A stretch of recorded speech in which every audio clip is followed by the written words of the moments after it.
You're listening to the WaxPackHero Sports Card Minute, a podcast where we discuss both the hobby and business sides of collecting. I'm your host, Mike Sommer, and I want to help you buy, sell, and trade your way into a collection you'll love.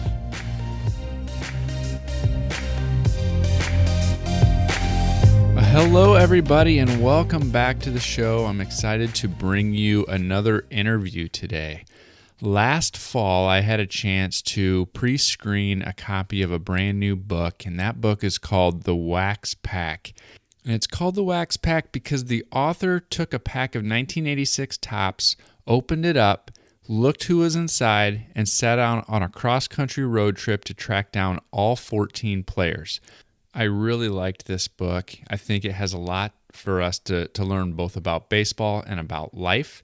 And so here in just a minute after this quick break, I'm going to talk with the author, Brad Balukjian. StarStock is a new trading card marketplace which is preparing to go live in April. Their goal is to be a faster and cheaper solution to sell cards, and they're looking for sellers who want to be some of the first to have their cards available for sale at launch. I'm going to be testing the platform with my own submission. They're offering a 5% sales commission with no other submission or processing fees. You send in your cards and they do all the work.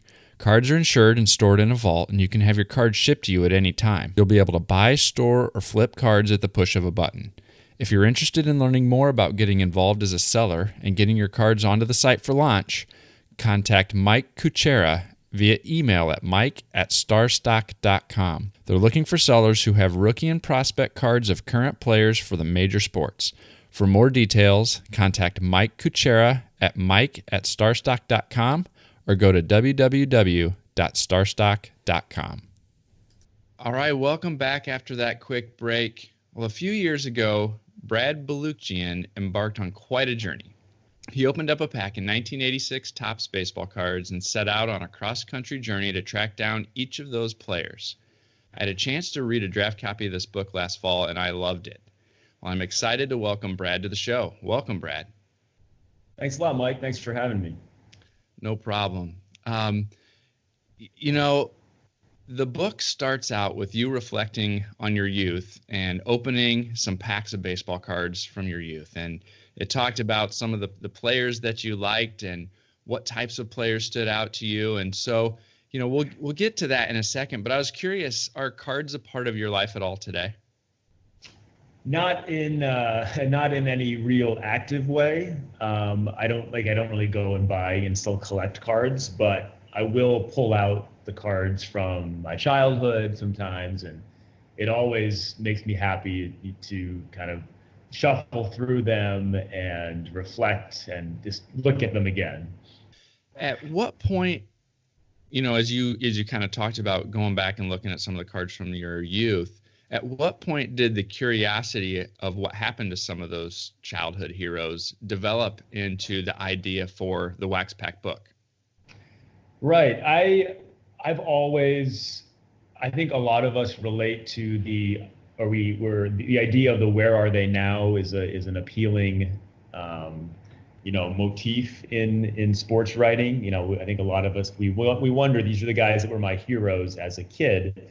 So I've always just sort of thought in the back of my head, like, I wonder what happened to these guys. What are they doing now? And that's always been something I've just kind of daydreamed about. But it wasn't until I had this idea, just looking at those packs from that era, the actual pack of cards.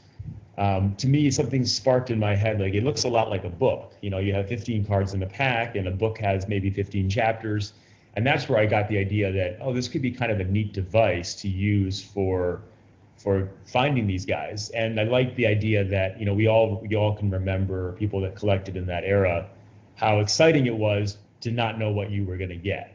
The thrill of the randomness of the pack. And that, to me, was what appealed to me the most about the idea, was that I was constrained by the randomness that would be in there. And as I talk a lot about in the book, my favorite players as a kid, being kind of an unusual kid, were the guys that were more the bench warmers and the reserve guys. And so I also knew with this book idea that it would give me a chance to write about a lot of those guys, because in any given pack, you're probably only going to get a couple of star players. Yeah, that makes sense. And so you talked about the constraints that you were under, and part of those constraints was not just the randomness of the players that came in that pack, but as you went about your road trip and your journey to track all of them down, I can imagine that there were probably some challenges to connect with some of the players in the story. That some of those challenges are a part of the story that's in the book. But I was just kind of curious, even from a logistical perspective, how much work in advance did you have to go through to get things scheduled out to coordinate with these players in that window of time that you had available?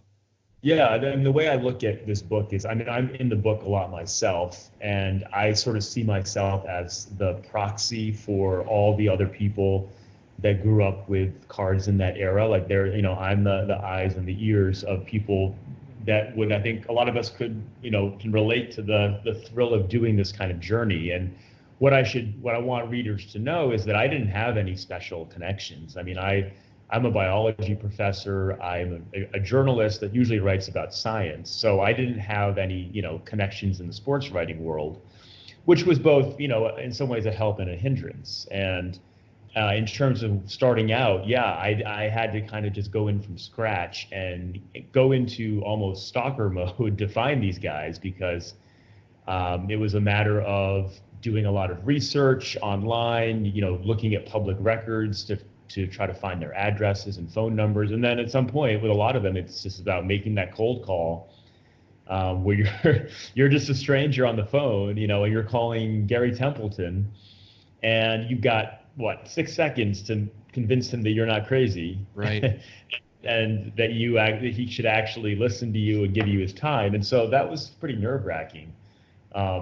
And so it was it varied. Like Rance Mullenix happens to work in real estate now, and so if anyone needs people's phone numbers to get our realtors, they put them everywhere. Right. So you look up Rance, and there's his cell phone number. So that wasn't very hard. But then there were some totally fluky ones, like Randy Reddy. I was having no luck reaching him. I tried all the numbers that were listed, the addresses, and then I just decided on Twitter to do a search, and a tweet came up from when many years ago now, when they had when Sony got hacked. If you remember that. Sure. And there was all that data dump. For whatever reason, some subsidiary of Sony relating to baseball had an email get leaked that had the personal email addresses of all these former players, and one of them happened to be Randy Reddy. And so I just got lucky that he was in there. And so I wrote an email and said, like, is this Randy Reddy? And he's like, yeah, that's me. So there was some serendipity involved, certainly a lot of hard work and resourcefulness. But I spent about a year before I took the trip trying to set up the actual interviews. So once you tracked them down and started to make some of that initial contact, how receptive were those players? Did some require more convincing than others? Yeah, for sure. That would be a mild way of putting it in some cases, because a few of them wouldn't talk to me. Part of the charm of the book, I think, is that there's heroes and villains. Right. So if every guy was gracious and friendly and wonderful, it wouldn't make for a very interesting book, because for a book like this kind of narrative book to be good, it has to have some narrative tension. It has to have some ups and downs. And so while most of the guys were great, a few of them, like Carlton Fisk, wouldn't talk to me. So for him, in that chapter is all about this elaborate scheme that I hatched, where I found out where he golfed in Sarasota, Florida, and decided to pose as a millionaire home buyer to sneak on the golf course to ambush him. So really going rogue in that sense. So some of these chapters are really fun because it's about sort of me chasing them. Yeah, and I think one of the other things that I found very interesting as I read through it is how transparent many of these players were. Yeah, I'm glad you said that, because that's the other thing that really surprised me, was how open they were. And really, I tell people, if you're a baseball fan, you'll love this book. But even if you're not a baseball fan, I think you'll like the book, because it's really, at its heart, not about baseball. It's about a lot of big themes like vulnerability. As you were saying, I was amazed by how courageous some of these guys were to talk openly about some really serious, dark things from their childhood, abusive fathers. That became a kind of a common theme, is how many of your dads you walked out on them or abused them. So vulnerability, loss of innocence, these are some of the themes that are in the book. And I talk myself openly about my own struggle with OCD, and sort of there's a very, sort of the psychological side of things, both in baseball and off the field, is a big part of the story. And we all know what a mental game baseball is. So sort of mental health and how, the psychology of how our brains work is a central theme in the book as well. Yeah, and you talked about it surprising you. I was curious, were there things that you learned from some of the first interviews that you did that influenced how you approached some of the later ones? Sort of, yeah. It's somewhat iterative. It's also, I had my approach. I think part of why I got players to open up so much was because I didn't approach it as a sports book. Right. When I would meet each guy, I had read all about their careers, I had done my homework, but when I would meet each guy, I would have this manila folder full of all the articles about them from the sports pages in their career, and I would put that folder in front of them, and I would say, I've read this entire folder about your career, and I feel like I know nothing about you, because a lot of sports writing is not really about who they are as people. It's just about the game. Mm-hmm. And so that was a consistent thing that I did with them, was to let them know that I was more interested in them as people than as players. And I think that what came out of that was that one of the nice conclusions of the book is that really just average people like you and me have more in common with these ball players than we ever realized. We tend to kind of fetishize and idolize these guys as athletes.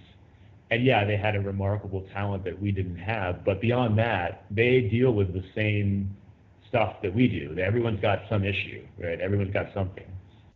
Was that concept or that idea, was that part of your original plan going into it, or is that a dynamic that just happened to develop as the trip and the interviews unfolded? It was always part of what I wanted to do. I think the basic premise was very simple, which was what happened to these guys. But then as a journalist, I am more interested in themes that transcend the narrow discipline of whatever I'm writing about. Like, I'm looking for universal themes that would appeal to a broad audience. So again, the baseball part, now with the internet, you can look up anything you want, right? I know you can find the information about these guys and what they did. And they've already they're used to talking about it. What more can be said about how they felt about hitting a home run or whatever? But what the untold stories to me, and what makes athletes interesting, is that they live in this very closed culture where they're basically told not to talk about their feelings. Yep. And especially that generation of, these are guys that are now in their 50s and 60s. That's a generation that you weren't allowed to, as Tom Hanks famously said in A League of Their Own, there's no crying in baseball, right? You were to show emotion and vulnerability was to show weakness. And so I was really interested in, could I get beyond that? And I didn't know. I thought it's very possible these guys would get pissed off at me and, not talk to me or just kind of shut me down. But I always wanted to try even from the beginning when I started.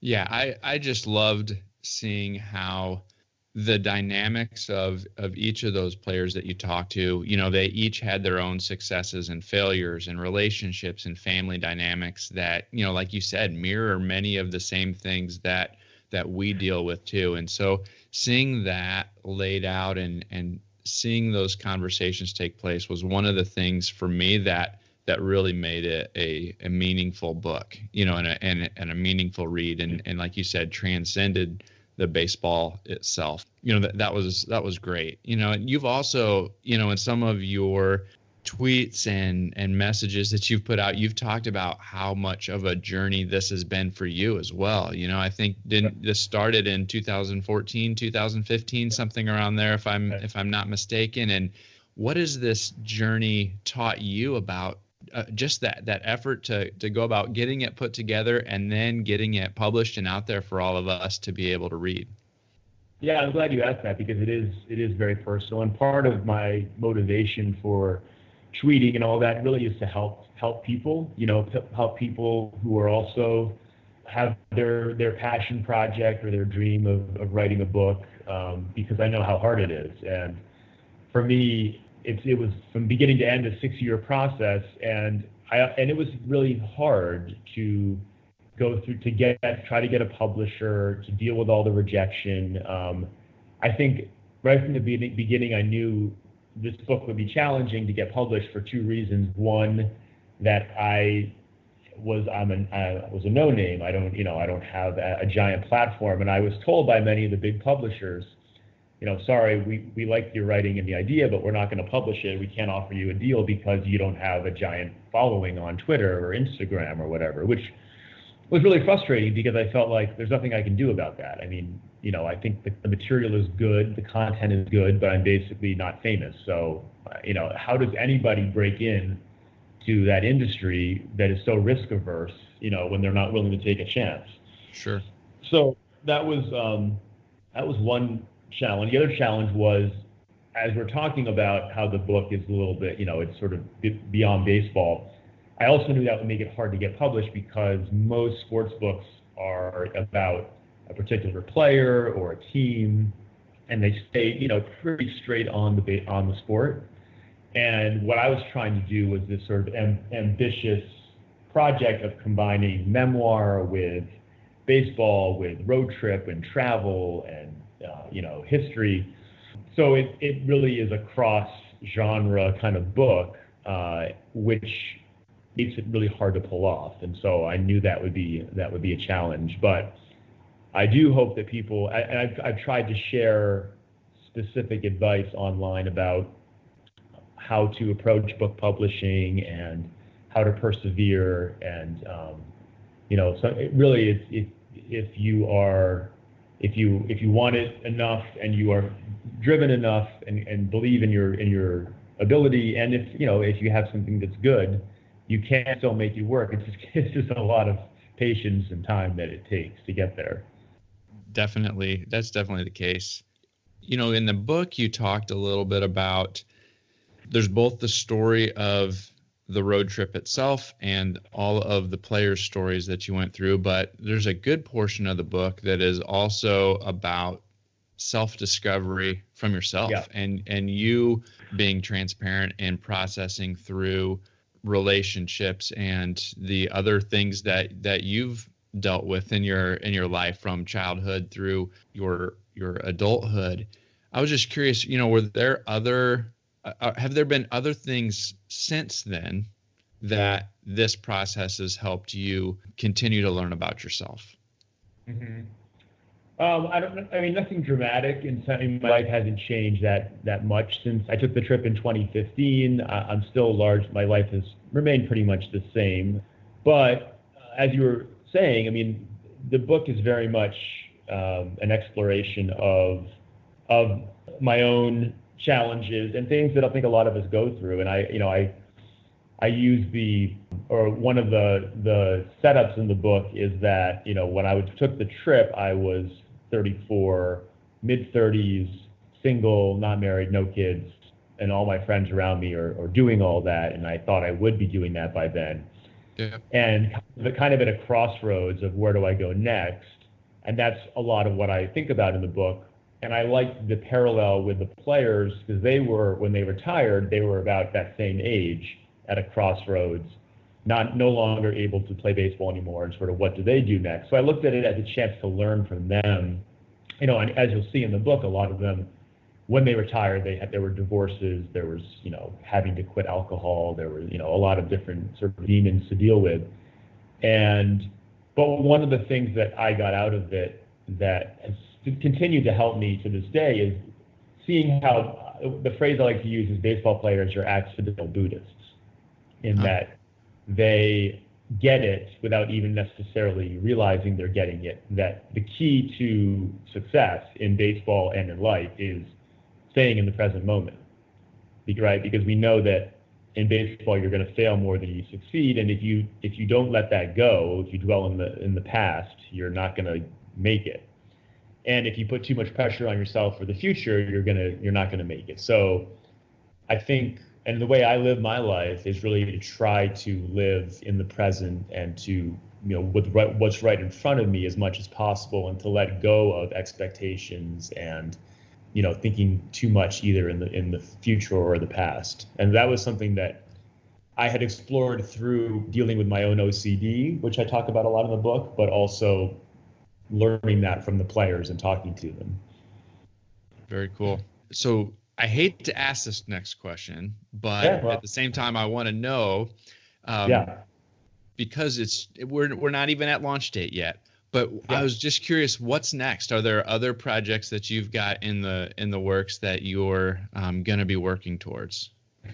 Yeah, it's funny. So a lot of people have asked me that, and to go back to what I was just saying, any writer who tells you that they're not thinking about other projects is lying, because of course, I've had a file on my computer for years called an idea bank that has like 50 books that, probably 48 of which will never get written.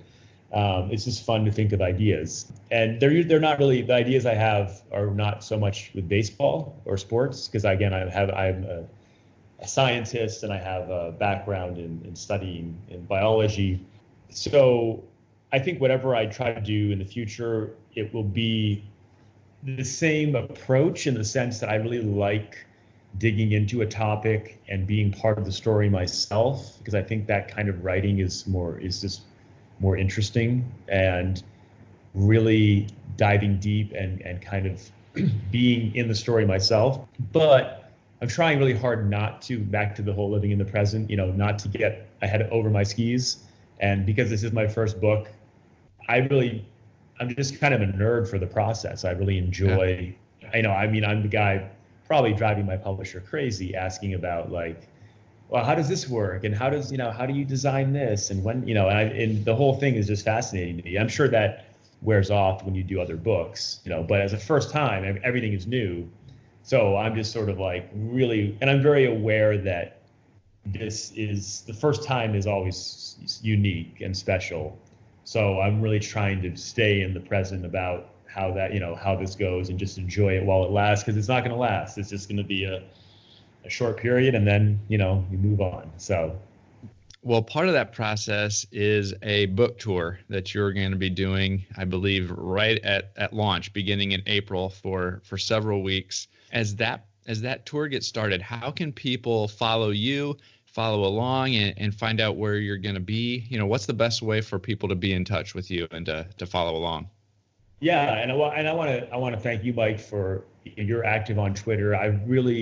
One of the most fun parts of this process has been just meeting strangers on Twitter and interacting with them. And as I've tried to say on Twitter, like, my book is, any success it has is purely out of grassroots word of mouth, because I don't have a big publisher. I don't have a marketing budget. I mean, it's all just old fashioned, person to person stuff. And so I'm on Twitter at WaxPackBook.